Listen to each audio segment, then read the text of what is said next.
Okay, now drugs for asthma. In asthma treatment,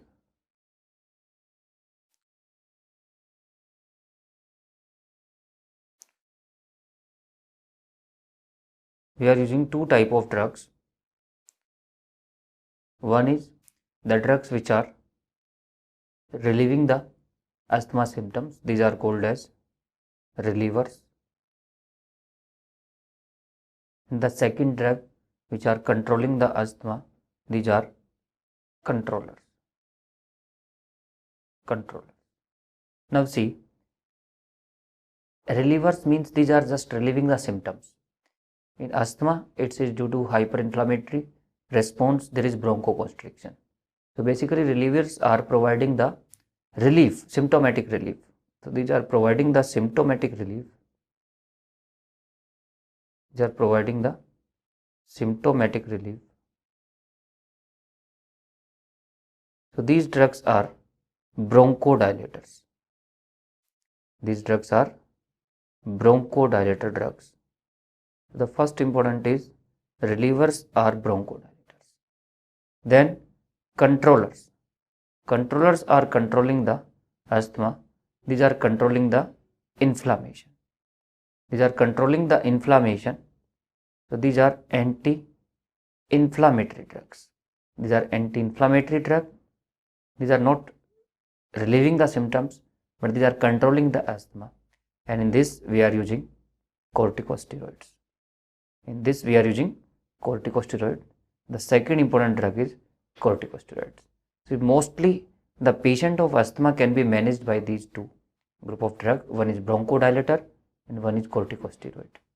Now there are some other drugs we will discuss later. These are newer drugs for asthma, but mostly these two drugs are used. Now first bronchodilators. So in bronchodilators we are having three categories. So in bronchodilators we are having three categories. One is beta-2 agonist drugs. Beta-2 agonists, which are sympathomimetic drugs. The second is anticholinergic, or you can say muscarinic antagonist drugs. Or these are anticholinergic, or you can say parasympatholytic drugs. That is the second group. And the third is methylxanthine. So you can see steroids are not bronchodilators. Steroids are not relievers, they are controllers. So beta-2 agonists, muscarinic antagonist and methylxanthine group. Let's start with beta-2 agonists first. So the best drug for this purpose is beta-2 agonist. So overall drug of choice for acute asthma is, in acute condition, our purpose is to relieve the symptom. So in acute asthma, these are the drug of choice. Beta-2 agonists are the best bronchodilator. So first, beta-2 agonists. In beta-2 agonist, we are having two type of drugs. One is short-acting beta agonist and one is long-acting beta agonist. Short-acting beta agonist and long-acting beta agonist. In short-acting beta agonist, we are having salbutamol, which is also called as albuterol. Then we are having terbutaline, which is also shorter acting. Now see, these are shorter acting, but simultaneously these drugs are faster acting also. These are shorter, but these are faster. So SABA is shorter and faster. Out of these drugs, the shortest and fastest acting drug is salbutamol. So salbutamol is fastest acting drug and shortest acting drug. So because of its faster action, it is the fastest acting. It is the preferred drug in terminating the acute attack. It is the preferred drug in terminating the acute attack. It is the preferred drug, or you can say it is the drug of choice. So out of these drugs, drug of choice for acute attack is salbutamol or albuterol.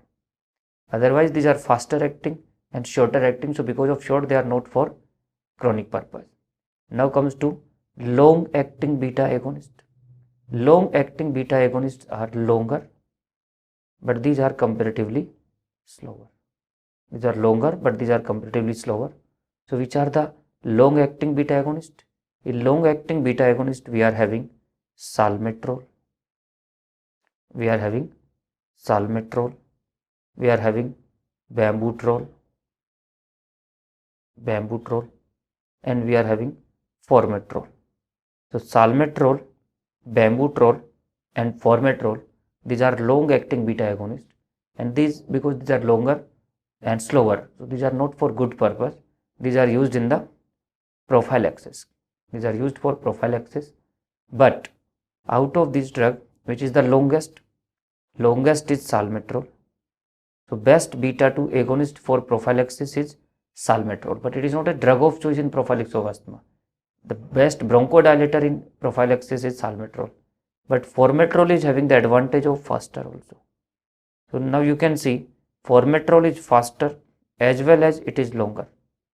Formoterol is faster as well as it is longer. So that's why it can be used for prophylaxis as well as it can be used in the acute condition. And salmeterol is longer only for prophylaxis. So you can see it is longer acting, so it is for prophylaxis. It is faster acting, so it is also for acute purpose. So formoterol is the drug formoterol is a bronchodilator, which is a beta 2 agonist.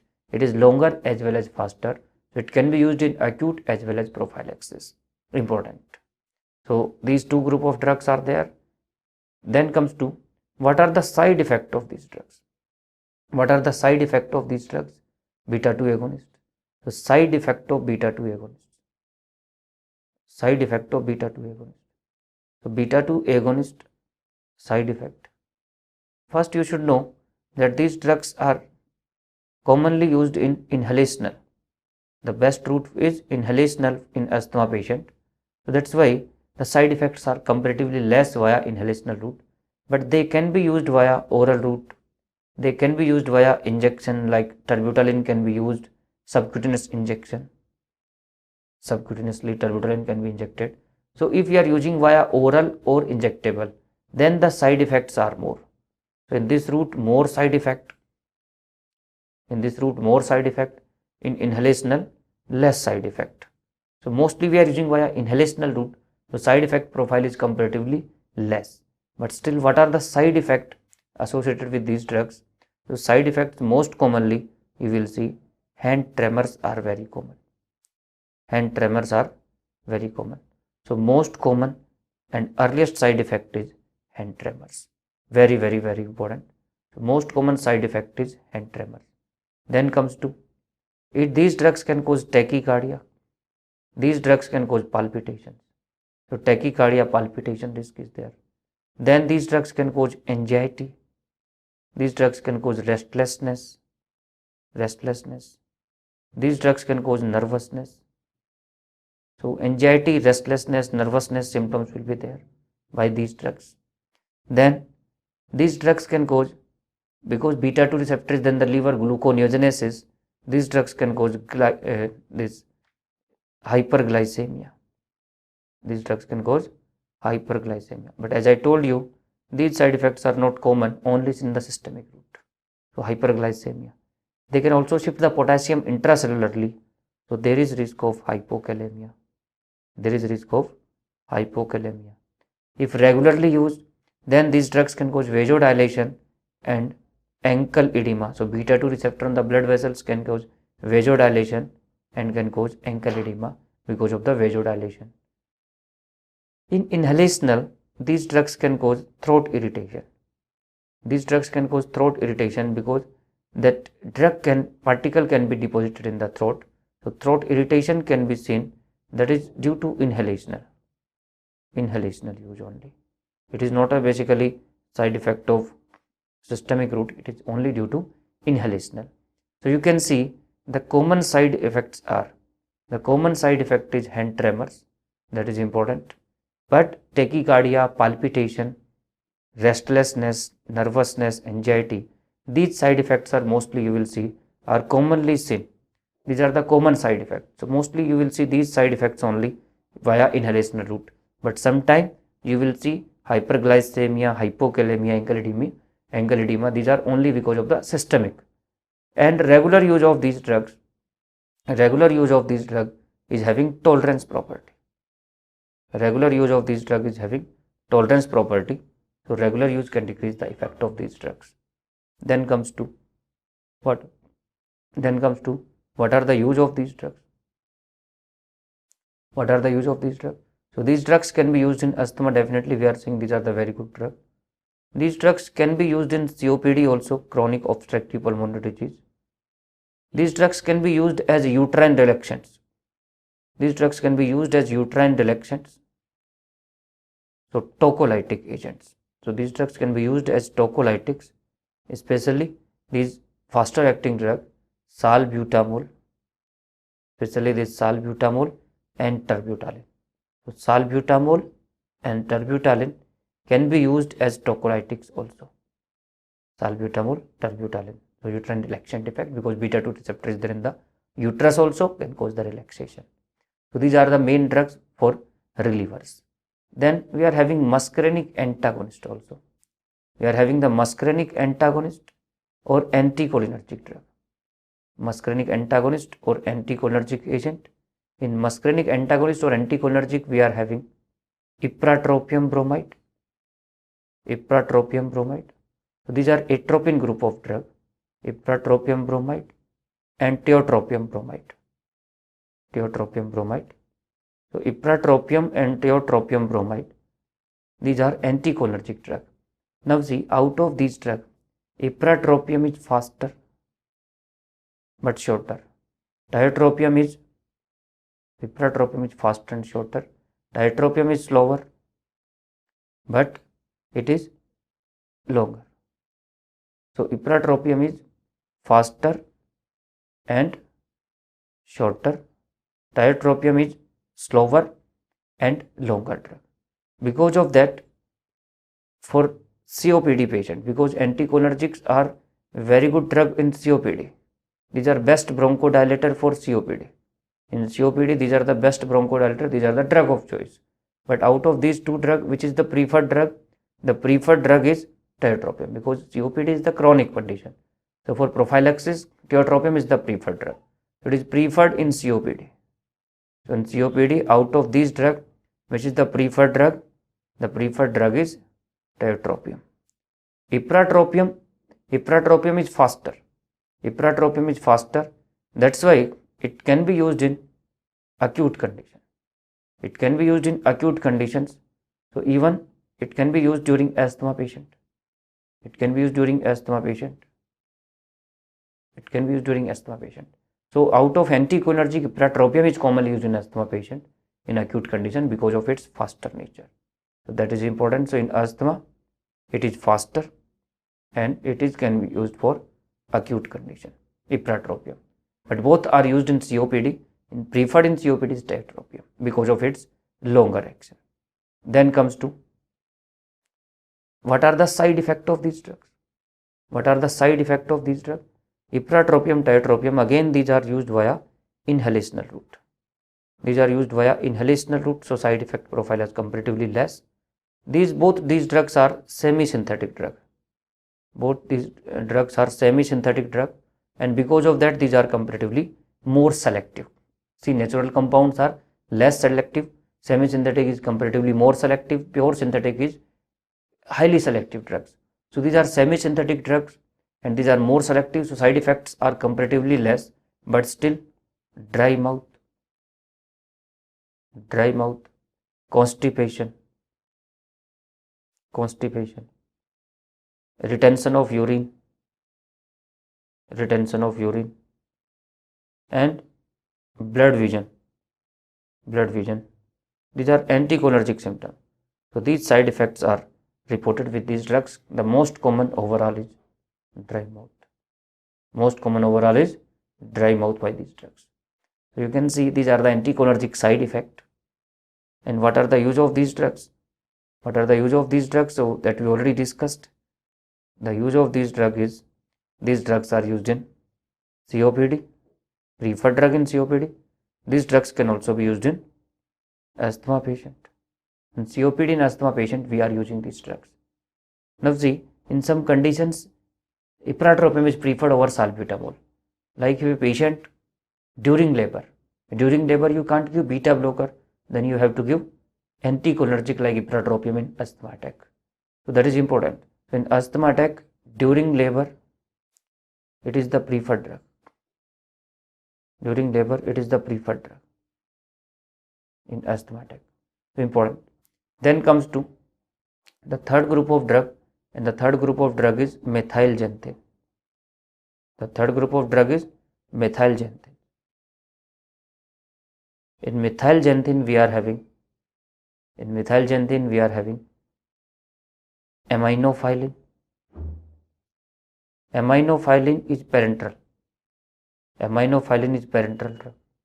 Then we are having oral also. The oral drug is theophylline. The oral drug is theophylline, and that is important. We are also having doxophylline. Doxophylline. These are oral drugs. So oral drugs are there. Aminophylline is parenteral. Theophylline, doxophylline is oral drug. Out of these drugs, the preferred or the most commonly used is theophylline. So theophylline is a very good bronchodilator. How theophylline acts, that is important. So theophylline is a very good bronchodilator. How it is acting? So what is the mechanism of action? What is the mechanism of action of theophylline? So the commonly used drug is theophylline. What is the mechanism of action? This is important. So one, it is phosphodiesterase 4 inhibitor. It is phosphodiesterase 4 inhibitor. But simultaneously it is inhibiting the third and fifth also. Simultaneously it is also inhibiting the third and fifth. So because of phosphodiesterase 4 inhibitor, it is bronchodilator. It is bronchodilator. But because of third and fourth inhibitor, it is causing undue side effects. The side effect profile is high, and the side effect is because of the non-selectivity. It is bronchodilator because of the phosphodiesterase 4. This is the first mechanism. It increases the cyclic AMP. It increases the cyclic AMP and smooth muscle relaxation. So it can cause bronchodilation. Second, it is also having adenosine receptor antagonistic property. So again, because of adenosine antagonism, it can cause bronchodilation. Third, it is inhibiting the histone deacetylase enzyme. It is inhibiting the histone deacetylase enzyme.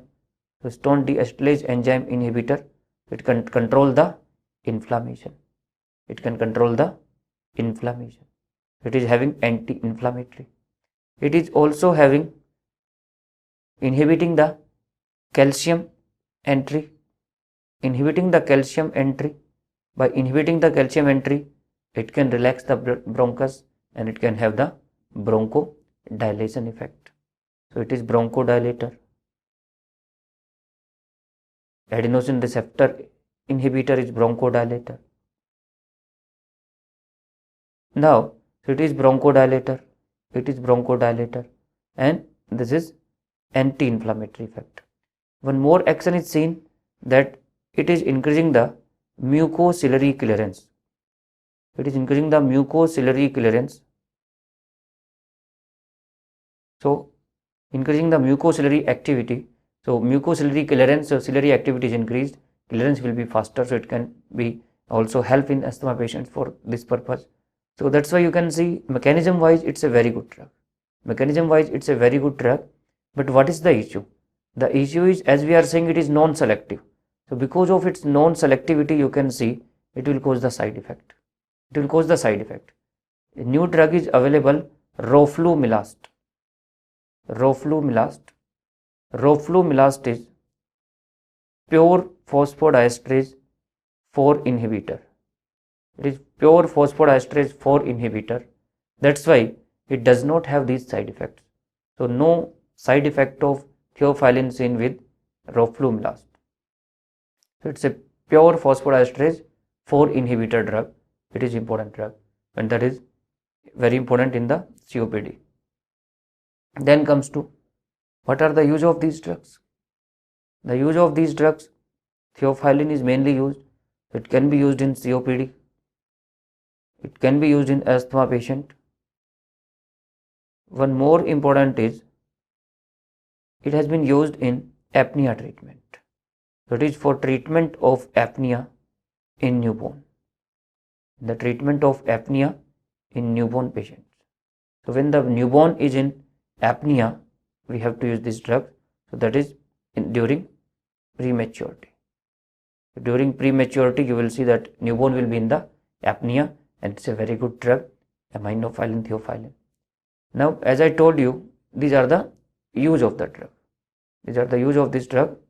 Then, what are the side effect? What are the side effect of these drugs? Side effect. So, theophylline is a narrow therapeutic index drug. Theophylline is a narrow therapeutic index drug, and it is metabolized by microsomal enzyme. It is metabolized by microsomal enzyme. So it's a narrow therapeutic index drug.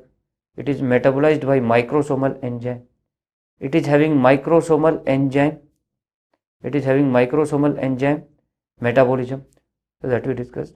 So narrow therapeutic index metabolized by microsomal enzyme. So you can see the side effect profile will be higher because of the narrow therapeutic index, toxicity risk is there. Metabolized by microsomal enzyme, so drug interaction risk will be there. That's why the better formula is sustained release tablet. Sustained release or controlled release tablet. Sustained release and controlled release tablets are better. So in this case, this is important. So better is sustained release or controlled release tablets. Otherwise, there is risk of toxicity because of the narrow therapeutic index. So what are the side effects? The side effects are GIT toxicity will be there. Then cardiovascular, then CNS. So you can see these drugs are causing nausea, vomiting, anorexia, pain, abdomen. These drugs are causing arrhythmia. These drugs are having risk of arrhythmia. The opposite of adenosine inhibitor. Adenosine was used to treat the arrhythmia. These are causing the arrhythmia. So arrhythmia risk is there. In CNS, these drugs are having risk of anxiety. These drugs are having risk of seizures. These drugs are having risk of insomnia. So you can see these drugs are not very safe drugs. GIT related side effects are definitely most common, but severe CNS toxicity is there, and that's why these drugs are not very safe drugs. So the best solution is either use the sustained release or controlled release tablet, or the second solution is you can either use the sustained release or controlled release tablets, or the second solution is dose adjustment. Dose adjustment is important. So dose adjustment of theophylline. So how to adjust the dose of theophylline, that is also important. So dose adjustment in theophylline, either increase the dose or decrease the dose. Increase the dose or decrease the dose. So in which condition we need to decrease the dose and which condition we need to increase the dose. So the condition where we need to decrease the dose, if we are using with microsomal enzyme inducers. If you are using with microsomal enzyme inducers like phenytoin, like carbamazepine, like rifampicin, so these are some microsomal enzyme inducers. So with inducers we have to decrease the dose. Second important is in chronic smokers. In chronic smokers, as you know, chronic smoking means high nicotine level, and nicotine is also having microsomal enzyme inducer property. So again we need to decrease the dose. Same in children. In children the clearance is faster. Because of that we need to decrease the dose. Otherwise there will be If you will not increase the dose, there will be risk of toxicity. There will be risk of toxicity. So there will be risk of toxicity. So in chronic smokers, in microsomal enzyme inducer, and in children, we need to increase the dose. So we need to increase the dose, otherwise there will be risk of therapeutic failure. So there will be risk of therapeutic failure. There will be risk of therapeutic failure. Otherwise, we need to increase the dose. And where we need to decrease the dose? Where we need to decrease the dose, this is also important. So we need to decrease the dose when there is risk of toxicity. So in which condition there is risk of toxicity? That is also important. So these two are important. One is there is risk of therapeutic failure. There is risk of therapeutic failure, and there is risk of toxicity. So in condition when there is risk of toxicity, we need to decrease the dose. When you are using with microsomal enzyme inhibitors, if you are using with microsomal enzyme inhibitors like ciprofloxacin, that is antibiotic ciprofloxacin. With ciprofloxacin, you need to decrease the dose. Like erythromycin, you need to decrease the dose. So there are some microsomal enzyme inhibitors. We already know about the microsomal enzyme inhibitors in general pharma. So we need to decrease the dose in these conditions. Then in older patient, we need to decrease the dose because the clearance is slow. So in elderly patients, we need to decrease the dose because the clearance is slow. Same for congestive heart failure. In congestive heart failure and liver disease patient, we need to decrease the dose, otherwise there is a risk of toxicity. So both these conditions are very, very, very important. In which condition we need to decrease the dose, in which condition we need to decrease the dose. So increase the dose or decrease the dose, that is very important in theophylline. So these are some bronchodilator drugs which are used to relieve the acute symptoms. Now comes to controllers. In controllers, I told you the important is corticosteroids. So now see, corticosteroids are used in asthma. Why? So corticosteroids in asthma patients. The purpose of using corticosteroid in asthma is because these are anti-inflammatory. And asthma is hyperinflammatory response. So it can control the inflammation. But remember, corticosteroids are not a bronchodilator. So these are not relieving the symptoms immediately, not for acute immediate symptoms. So it is not for relieving. So anti-inflammatory, but not a bronchodilator. But definitely one more advantage there. These drugs are increasing the effect of bronchodilators. As I told you, tolerance effect is there, and the effect of bronchodilators is decreased with the time. But as corticosteroids are controlling the inflammation, simultaneously, if corticosteroids are controlling the inflammation, elasticity will be maintained, and because of that, bronchodilators are still effective. So increase the effect of bronchodilators or like beta-2 agonist if we are giving the steroids in asthma patient. So why they are anti-inflammatory? What is the mechanism of anti-inflammatory? This is important. So as I told you, steroids are inhibiting the conversion of membrane phospholipids to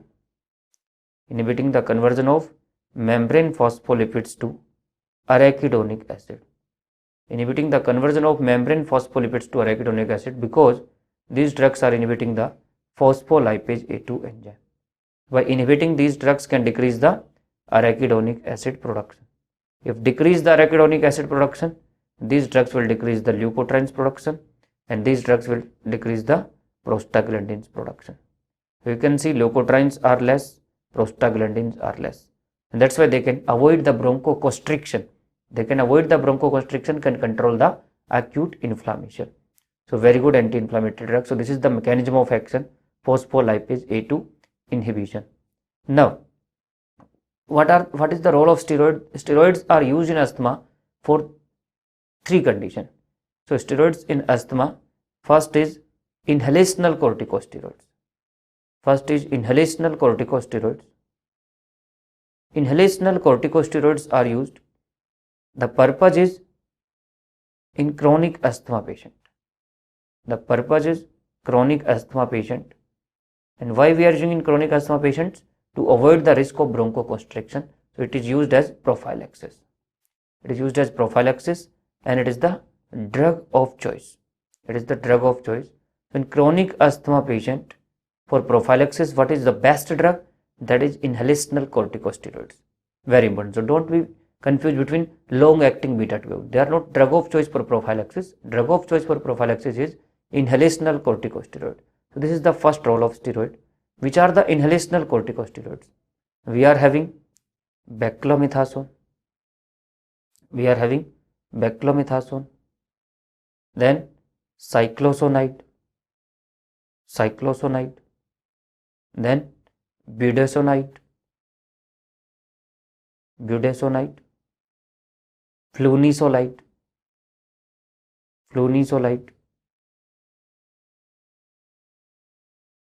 fluticasone,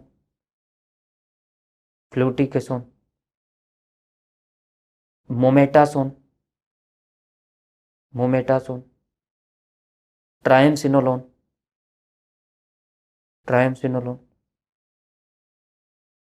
These are inhalational corticosteroids. Beclomethasone, cyclosonide, budesonide, flunisolide, fluticasone, mometasone and triamcinolone. Now see, if you are using this steroid via inhalational route, the advantage of inhalational is the side effect will be less. See, steroids are having so much side effect, but inhalational will have the less side effect. What is the important side effect via inhalational route? What is the important side effect via inhalational route? These drugs can cause candidial infection risk. So candidiasis in oral cavity and pharynx. You can see oral candidiasis risk is there. So oral candidiasis risk is there, but that can be prevented. That can be prevented by proper mouth gargling. That can be prevented by proper mouth gargling after using inhalers. So after using inhaler, advice for proper mouth gargling, oral candidiasis risk can be prevented. One more risk is there, that is dysphonia. So oral candidiasis and dysphonia risk is there with these inhalational corticosteroid, but it can be prevented by mouth gargling. Now see, out of these steroid, one is beclomethasone and one is cyclosonide. These steroids are also called as soft steroid. Why? Because these steroids are inactive. Form, and these steroids will convert to active in lungs. These steroids activate in lungs. That's why these steroids are not having risk of oropharyngeal candidiasis. So these steroids are not having risk of or having lowest risk of oropharyngeal candidiasis. So this is important. These are soft steroid, inactive form, and the risk of candidal infection is not seen with these two drugs. So that is important. Beclomethasone and cyclosonide. That's why beclomethasone is commonly used drug. Now, in chronic asthma patients, start with corticosteroid.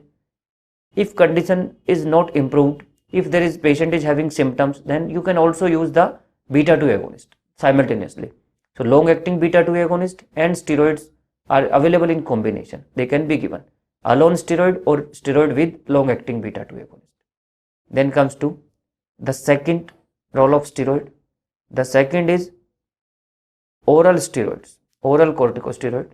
In oral corticosteroid, when we are using these drugs, oral corticosteroids are like prednisolone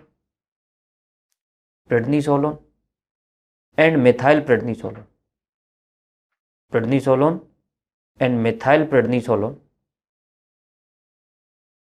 These are oral corticosteroid. And what is the role of these drugs? These drugs are used during acute. These drugs are used to control acute exacerbation So in acute exacerbation in chronic asthma patient. So in chronic asthma patient already on steroid, inhalational corticosteroid, now acute exacerbation occur. To overcome this acute exacerbation, we are using oral corticosteroid. So give 5 to 7 days corticosteroids via oral route, but that should be in the tapering doses. So tapering doses, give the oral corticosteroid, and you will see we can overcome this inflammation and can control the acute exacerbation. Then steroids can also be used via parenteral route. So parenteral corticosteroids in asthma, and the parenteral corticosteroid in asthma is hydrocortisone, efcorlin. So hydrocortisone via intravenous route. So it's a very potent corticosteroid, and the purpose of using this corticosteroid in asthma patient is in acute severe asthma attack. So in acute severe asthma attack patient, we can use this drug. This is, in past it was also called as, this is the old terminology, status asthmaticus patient. In a status asthmaticus patient, which steroid is used? That is hydrocortisone. So in acute severe asthma attack, that is important. So you can see steroids are having different role via different route. Normally inhalational, some acute exacerbation condition, oral can be given. In severe condition, parenteral can also be used. So that is about the role of steroid in asthma. Then comes to the other drugs. So other drugs in asthma. These drugs are basically used in allergic asthma patients.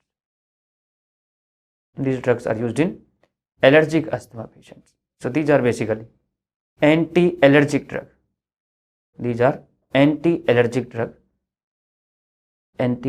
Now see, already corticosteroid is having anti-allergic property. But other drugs are also available. So other drugs are, we are having the lipooxygenase enzyme inhibitor, and that is Geluton. Lipooxygenase enzyme inhibitor, that is Geluton. But as you know, Geluton is not used nowadays because of risk of hepatotoxicity. So Geluton is lipooxygenase inhibitor, but it is hepatotoxic, so it is not used nowadays.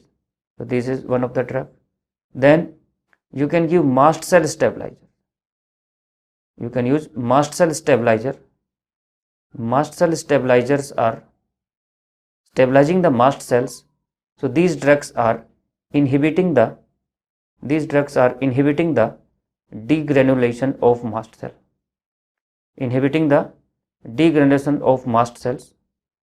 So mast cells degranulation inhibited by these drugs. These are, we are having, so in LOX inhibitor Geluton, in mast cell stabilizer we are having sodium chromoglycate, nidochromyl sodium,